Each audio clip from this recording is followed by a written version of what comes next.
Hello, my name is Chris Blask. This is the Inevitability Curve Show, where we look at where we have been on a topic, where we are today, and do our best to see if we can bound the possible futures to some useful extent on that same topic.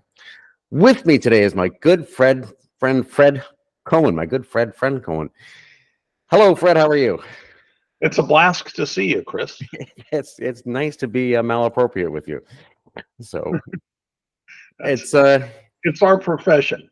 it's our profession, right? Some, So let me some give people have folks a little bit of some people have a profession of being appropriate, right? Their whole existence is to seem appropriate to everybody around them and not offend anybody. We are not in that business. We are not in that business. Yes, the malappropriate business. We'll have to delve into that one at greater length. But to put things in focus for everyone, right? You and I have been good friends and colleagues for many years. We think about this cybersecurity thing in various contexts, and you began this in a way that everybody out there should be aware of. You made us aware of. You didn't literally coin the word. We'll get into that a minute from now. But everybody knows the term computer virus because you wrote a PhD thesis saying there's these things and this is how it works, and let's use this term. And today I wanted to dig into, as we do here, right? Let's look all the way back from your perspective. What can we garner from that and take us forward to the present? Where are we right now? And on that same path, on that same trend line, that same curve, and see what we can see about the future, right? So if you'd like, start us with that, explain that, because everybody knows this term computer virus, literally everyone on earth. I mean, there is not a person on earth who has not been touched by your work, right? So unpeel that a little bit for us. One of your teachers was an interesting person by themselves. How'd that happen? Well, so the story of how I first encountered the idea is sort of been published a lot. I mean, I was sitting in a class with Len Edelman of RSA, Ravishamir Edelman. That's the Len Edelman in RSA, the crypto system that was the beginning of public key cryptography for real, not the concept, but the first really effective and useful system. And Len Edelman was a professor in my graduate school at University of Southern California. I was a PhD student in electrical engineering. And I was in his computer security class, and we were talking about an incident that had happened at UCLA where somebody put a Trojan horse into the path of execution. So what happens on a computer is when you tell it to do something, it looks in a sequence of places to figure out what you were telling it to do. And normally it looks through that sequence and it finds the first thing in that sequence that seems to apply and goes and does it. Well, somebody had inserted a replacement into that path, so it came earlier than the things you would normally be supposed to do. And that was a Trojan horse. It looked like it was the other thing, and it took control of what you were doing instead of letting you do the legitimate thing. So we were talking about this in class, and the proverbial light bulb, I don't have a light bulb, I have a magnifying glass. The proverbial light bulb went up above my head, and in an instant I knew, oh my goodness. So we did experiments on that. I had asked Len Edelman for permission to do experiments on the VAX 780 computer that was there running the Unix operating system at the time. And he said, sure. So what do I care? I was a systems administrator on that system, so I had the necessary access and control to do it safely and make sure that I could back out of it no matter what went wrong.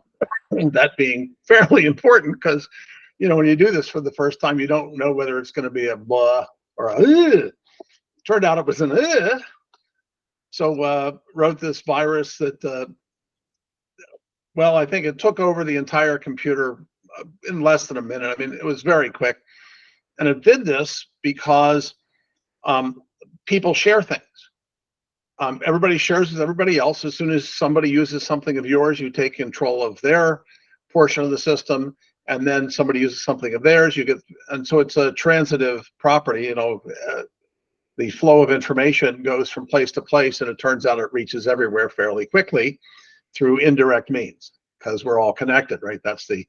What's the distance of everybody from each other on Earth in the internet era? So maybe one hop.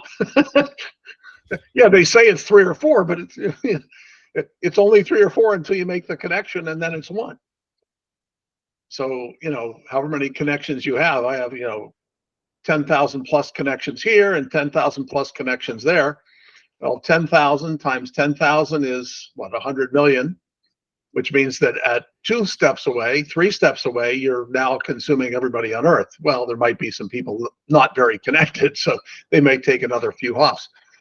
But yeah, so it sort of would have spread feverishly, except of course I was careful, made sure I could remove it, so I took it all back out. So that's where that really started, and I published it.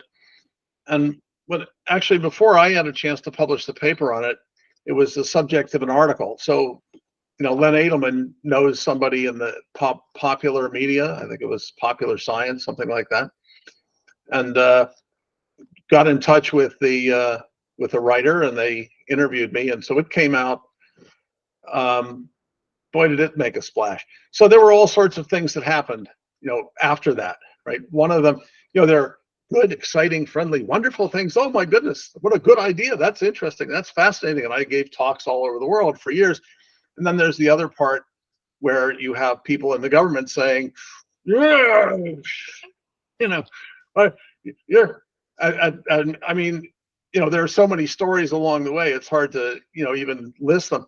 One of the classics was, at one point, I started trying to do some research with a guy named Pim Stemmerer, and yes, Stemmerer, and Pim was famous in evolutionary biology, and he would create these vats. He had a startup in Silicon Valley. He would create these vats of biological things and evolve stuff in them, and so he was funded by federal grants, research and development grants, and we went to apply for a grant together. And the idea was that there's computer biology, right, where you use computers to simulate what's going to happen and figure stuff out. And so we were going to apply to combine the technologies of computer virus and analysis with the biological stuff that he was doing. And he gave me a call back and said, boy, they're really interested in the grant, but they said that if you're working on it with me, we can't do it. And I said, well, okay, go ahead, right? So, because doing the work is more important than whether I get funded for it, right? That's fine. So many years later, I found out from a guy from DARPA, who you know well, but we're not going to name names.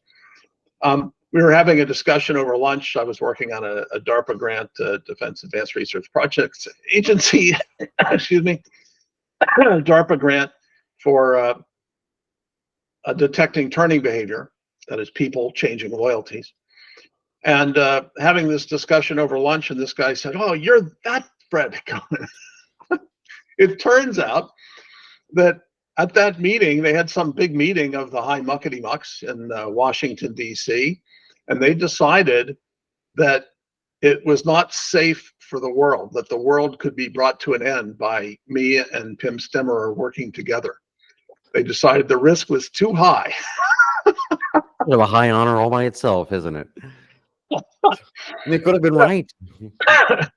Well, I think what might have happened is the world would be saved, but there's different. Well, let me pivot on that one for a second, because as Mike got into some years later than you into all this in 1992, as close as I can nail it down, and it was probably 91 perhaps. I got on the internet on Usenet. It was all text in those days, news groups. We all argue politics on the internet. Go figure. And this virus, this first malware, mental malware virus went around. It was the "I love you" virus, I think it was. And all it consisted of was an email that said, "Oh my God, there's an email with a subject line 'I love you,' and if you open that email, it'll wipe out your hard drive. Tell all your friends." And this literally brought down the internet. It brought down all sorts of connectivity. It clogged up servers and connections. It slowed down everything all over the world, because people were forwarding it to each other and posting it to the news groups, which were just mailing lists. So, and then people would reply to those and say, "Stop posting this," right? And somebody would say, "Stop saying stop." It just reverberated, and it was fascinating to watch. And at that time, I was a newbie young guy, and I'm just jumping onto the internet, jumping into this conversation and saying, I don't know much of nothing, but this isn't a scam. This sounds like a virus. And people jumped all over me and say, oh, no, it's a scam. And here we are today in the world of influence campaigns and meta wars, our friend Wynn would say, and so forth. And I see a very specific line connecting those three things. Of course there is. By the way, so that's a self-fulfilling prophecy, right? And the reason it works is because of the people, because the system as a whole includes the people along with the computers. And that was always part of the notion of what a virus is. A virus it's something that reproduces in an environment. The environment includes the whole environment. It's not just, my cell phone or something like that. It's the whole world, the network, the people, everything else. The idea of memes, of course, came from before that. That's a Richard Dawkins term, the selfish gene, right? There was the selfish meme, I guess. I don't know if there was a book called that, but something to that effect. And so, if you think about the concept of how computers were originally conceived, it was a model of thinking, a model of how people think, right? And there's memory, and there's input, and there's output. And when you have them, whatever you now have as your memory, you get input, you update your memory and produce different output based on what you thought. That's the whole mechanism. It's the same with people, right? You have a brain, right, and a body, and you get input from your sensors, and your brain updates its thinking, its status, its internal state, and produces output, movements, speech, and so forth. And so it's the same underlying mechanism. The computers were a finite model of it, but the infinitesimal nature assumed right now of physics, of the way the brain works, it's the same underlying notional mechanism. Now, it's mechanically different. There's a different physics for digital information than for analog information. I wrote a chapter in a book on that called The Physics of Digital Information, which is out on the internet. And but even though the physics is different, the underlying mechanisms are very, very similar. The reproductive component, that's the basis for life, life will find a way. So you actually have, of course, people, biological mechanisms producing through their thoughts, actions of their fingers or their mouths that get into the computer, that produce programs or content, whatever it is, that gets reproduced through that mechanism, comes back out into people and gets into their brains, right? And it reproduces, right? So these reproductive phenomena are what we're talking about. When you talk about influence operations, every communication you have is an influence operation of some sort. Otherwise, why are you bothering to communicate? Right? It might be just because you want to get it off your chest and you don't care if they listen, and that's just fine. But that's influencing you, I guess, trying to make you feel better.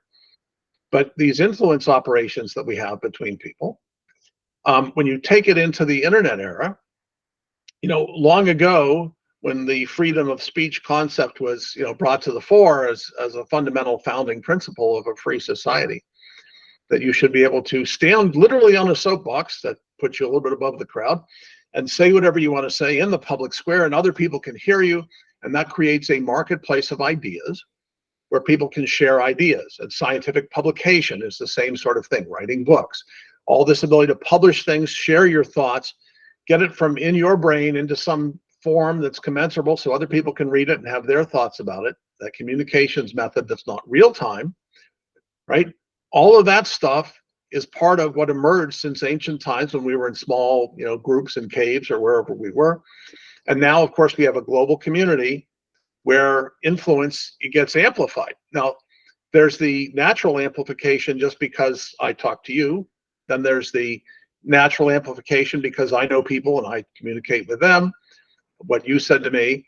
But then there's the artificial amplification, and that's what we're facing largely today. That is computers being used to automatically amplify what you say. And so I amplify what I say by merely posting. But if you want to get beyond that, we now have these large, corporate communications mechanisms called social media typically, that have replaced the one-to-many communication of broadcast media with many-to-many through the internet. And these companies are now intentionally and knowingly choosing what to promulgate to whom, and they're doing it typically because they can make more money by selling more goods or services through the advertising revenue that they generate. Well, and that's the timing of all this is interesting. So this morning I recorded an episode of Tech Strong Gang. It's out there on Tech Strong TV. It's an interesting series. Alan Shimon. Are you a gang member now? I am a gang member, yes, and not just one. You wearing colors? Turn around. Let's see. We got your colors. Yeah, well, this is the Cisco. Hey, since we're here, right? This is the Cisco Pix firewall team, the Pix and iOS firewall team jacket. My best friend from high school, Mark Watts, made the artwork for us. All but this one have a Cisco logo on it, but this is the prototype, which I kept for myself because I get to do that. It's 25 years old now. But so on the Tech Strong Gang this morning, we talk about three issues, right?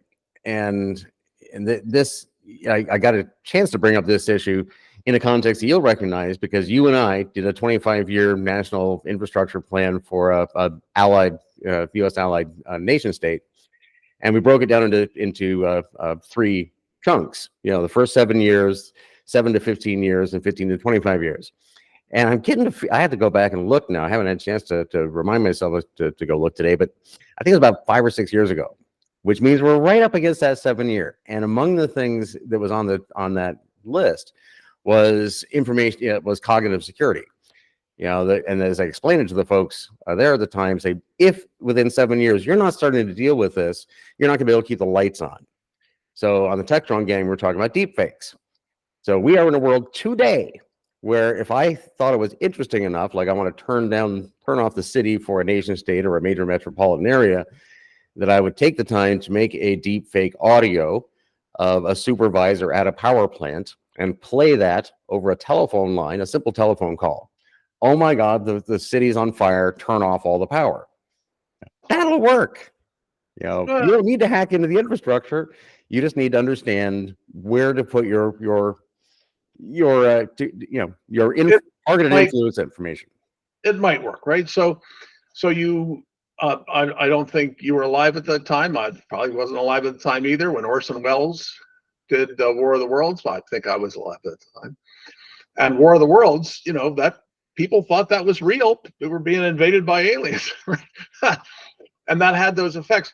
It's not as easy today because there's a lot of communications, a lot of information. So when you see the rumor, you have a chance to check it out. And this is actually one of the fundamental things that's, I think we're at a turning point now, because all new technology, it emerges, it races to popularity. You have the AI. My goodness, what a quick race to popularity for generative AI, which has been around for many, many years, but it just all of a sudden became known. So public relations, that is, the influence operation behind the public relations machine, brought to you by people with billions of dollars who are going to purchase the thing or sell it. That generative AI became immediately popular and had this explosive growth. Oh my God, the world's going to end. No, sorry, didn't end. Here we are. Again. Turns out, being able to bullshit is not a new thing. Generative AI automates bullshit. Yes, I can bullshit better than you can. No, I've got an automated bullshit generator that can out bullshit all of you combined. So now I think this means we're in the world of mutually assured bullshit now. Is that the? It's now responsible for more than 50% of the content on the internet, according to the people that are making these claims. Most of the content you get is now just the bullshit fed back from itself, because where does it get the information to get its bullshit from itself? So we have a positive feedback of bullshit. So countering that, go ahead. Yeah, but as you know, this is where the inevitability curve concept that I came up with 30-something years ago. I've continued to define what I mean to myself. So somebody explain, to the folks out there, it's like it's not that there's a direct line you can predict the exact future, but you can eliminate a lot of things from the future, and a lot of them are quite often things that people think are inevitable. Oh my God, it's going to happen. But to your point, people don't really like a lot of bullshit, right? And we'll tolerate a certain standard level of bullshit, 10%. I don't know, Depends who you are. We understand, right? Who are you talking to? Am I hanging with my, good old, Tim Hortons, redneck Canadian biker buddies, or a bunch of, PhD Western, West Coast elitists like you and my other friends, or whatever, right? But the bullshit level is never zero, never, ever, ever zero. Forget that. But 99%, I'm going to go somewhere else. It's no fun if you can't be entertaining, right? Right. So we get every time because you just said this, I think we're at a pivotal point, because we get closer and closer to something unpleasant. We see it coming and it's like, oh, that can't be right. And the closer and closer we get, the more the resistance gets. It's like two North Pole magnets pushing against each other. And I think it's something different. I think it's about novelty. People are attracted to novelty, but it gets old, right? Right. So the novelty of, AI generated BS is gone away. We see it all the time. The novelty of the incredible level of lying surrounding the upcoming election is gotten to the point where all of a sudden, and I'm talking about, in the last month or two, and we had talked about this a couple months ago, that the turning point seemed to be coming. It looks to me like it has come. These messages coming out with these dire things, people are just knocking them down. It just goes away before it spreads. The memes are getting countered by sensibilities, by people no longer willing to tolerate the world is going to come to an end tomorrow because you want to be elected.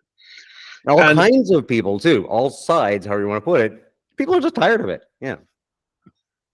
Well, the novelty is worn off. But the other thing is, there's this thing about truth, right?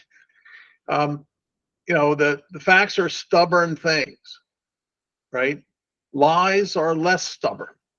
And, you see this all the time. And I'm just going to, I'm encountering them day to day, because I spend a fair amount of my time today countering malicious influence operations, both technologically by creating new technologies and new scientific work and development and so forth to counter it and to be able to apply it systematically as part of countering deception, but also as part of understanding how to make the world go in better directions. So an example is just today, or maybe it was yesterday, there saw somebody with a picture of a store, a portion of a store with the shelves all basically emptied, saying, this picture is from a high-end grocery store in a big, good neighborhood, 2 years into the whatever administration, right? Is, this, disproves all the stuff they're talking about the economy getting better, and it's like, no, I'm sorry. So it used to be, I'd say, the counter would be some technical counter, say, look, just because you took that picture doesn't mean they weren't, let's see, cleaning the shelves, which they do periodically, or redoing the freezer, moving it somewhere else. They have to take the stuff out of all these different ways that could be there. Or the plain, look, this is actually not a picture from that time or from that place, or just lying and all that stuff. But at this point, that's no longer necessary. At this point, the countermeasure is to say, is that all you got? Right. So the best you can do is a picture of some empty shelves in a store. You can't tell me some grand policy change. You can't tell me about some huge economic impact. This is all you can do, and boy, the answer is, it's stunningly debilitating to the person that posts this. Well, and it's, as I think you said, right, what's interesting is when things become popular. And one thing I noticed is popular right now, there's a meme, and there's sort of a class of memes, but there's a great one floating around that I see all sorts of different kinds of friends posting, right? It's the way to deal with a conspiracy theory. Somebody says, oh, you don't believe we've landed on the moon. And the answer is, wait, you believe in the moon? Right? just take it to 11, right? Right. So we get, we worry about things enough. By the time we reach these cruxes that I think we agree that we're at, we're in the conditions to go forward, right? And another one of the topics on the in the text run gang this morning was a supply chain hack, where there's something in the middle that had a vulnerability that got fixed that people didn't update, and trying to, I don't know if I have anything original left to say on the topic, but I say what I say to you all the time. It's like we in the end, 30 years and 50 years and 100 years, 300 years from now, I think that we'll continue to exist and we'll have electronic communication systems or whatever we're using, similar analogs that will continue to evolve, which means we can't go to 100% fake information, to that point. And we will put in place the systems that allow enough veracity so that you're not, to the just the topic of cybersecurity, that we're probably at maximum patch capacity, just logistics and physical number of people and the time they have with keyboards, which doesn't mean there's going to be fewer patches in the future necessarily, but it means we're not going to do it that way. We're not going to do it by hand, right? And I guess my point is looking forward, right? What are your thoughts on our ability we started with computer viruses. We're here talking about misinformation, influence campaigns, and so forth. And is it the Star Trek or the Star Wars future and in attack management? Do we put these things together and where's it go? I'm going to go forward by going back. Okay. So, long time ago, I love that song, by the way. I think I can still remember. It's not as good as True Love by, I think it was Cyndi Lauper, which you could just play continuously and it's still good even after 500 plays. There was a radio station that played that nonstop for an entire day and it was no problem. Just saying. But so way back when, people were worried about cybersecurity and water systems. And I did a study as working with John Tippett, who we did some studies of water systems as part of the critical infrastructure protection, as part of the Y2K efforts, as part of the President's Commission, I guess was the ultimate source of this on critical infrastructure protection. And we're doing these water studies, and I start to see these people saying, oh, the water systems will collapse, cyber attack, and blah, blah, blah, blah, blah. And I wrote up an article, which I think ultimately got me fired from Sandia National Laboratories, where I said, excuse me, water flows downhill. It's not really complicated. It flows downhill. The filtration systems use chemical processes. And yes, the automation is very handy, but there's a mechanical thing there and you can stir it. We have people. People will not, the power grid around Y2K, this is a big issue. There was people notioning that the whole power grid could get wiped out. And there were sequences of events that could cause serious physical damage and long-term outages. So I was at, I think it was not FERC, but whatever the agency is. So it's a Federal Energy Regulatory Commission, but they held meetings around that time for the Y2K. And I ended up at one of those meetings, and I was describing the resolution, what we figured out to do about it. And what we figured out to do about it was say, look, if the power goes out around Y2K, here's the instruction to your linemen, people that work on the lines, actually mechanically go fix things. Drive to your nearest substation, go in and turn it from, if it's off, turn it from auto to manual. And the power will come back on. Because it turns out, if everybody just turns it to manual, it won't be clean, it won't be pretty, but all the power just comes back on. Because the generation doesn't stop. It doesn't matter what you do with cyber. Water flowing downhill causes things to rotate that produces energy. Right? Sorry, it's how it works. So you're going to still have power. It might not be great, but all that'll work, and you can mechanically get it all working again. The same is true of today with all the artificial memes and all this influence operations. We have people. And people are not computers. People are adaptive, and people will not be willing to tolerate more than such and such a level of BS. And you look at societies, okay, this is the core behind this has to do with how human society has worked and will continue to work. And for a long time, I had the notional theory that if World War II happened today, that in Germany, the resistance would not have been able to survive because all of the surveillance would have been so effective that they would not have been able to get away with any of this stuff. But I've come to the conclusion that that's just not how it is.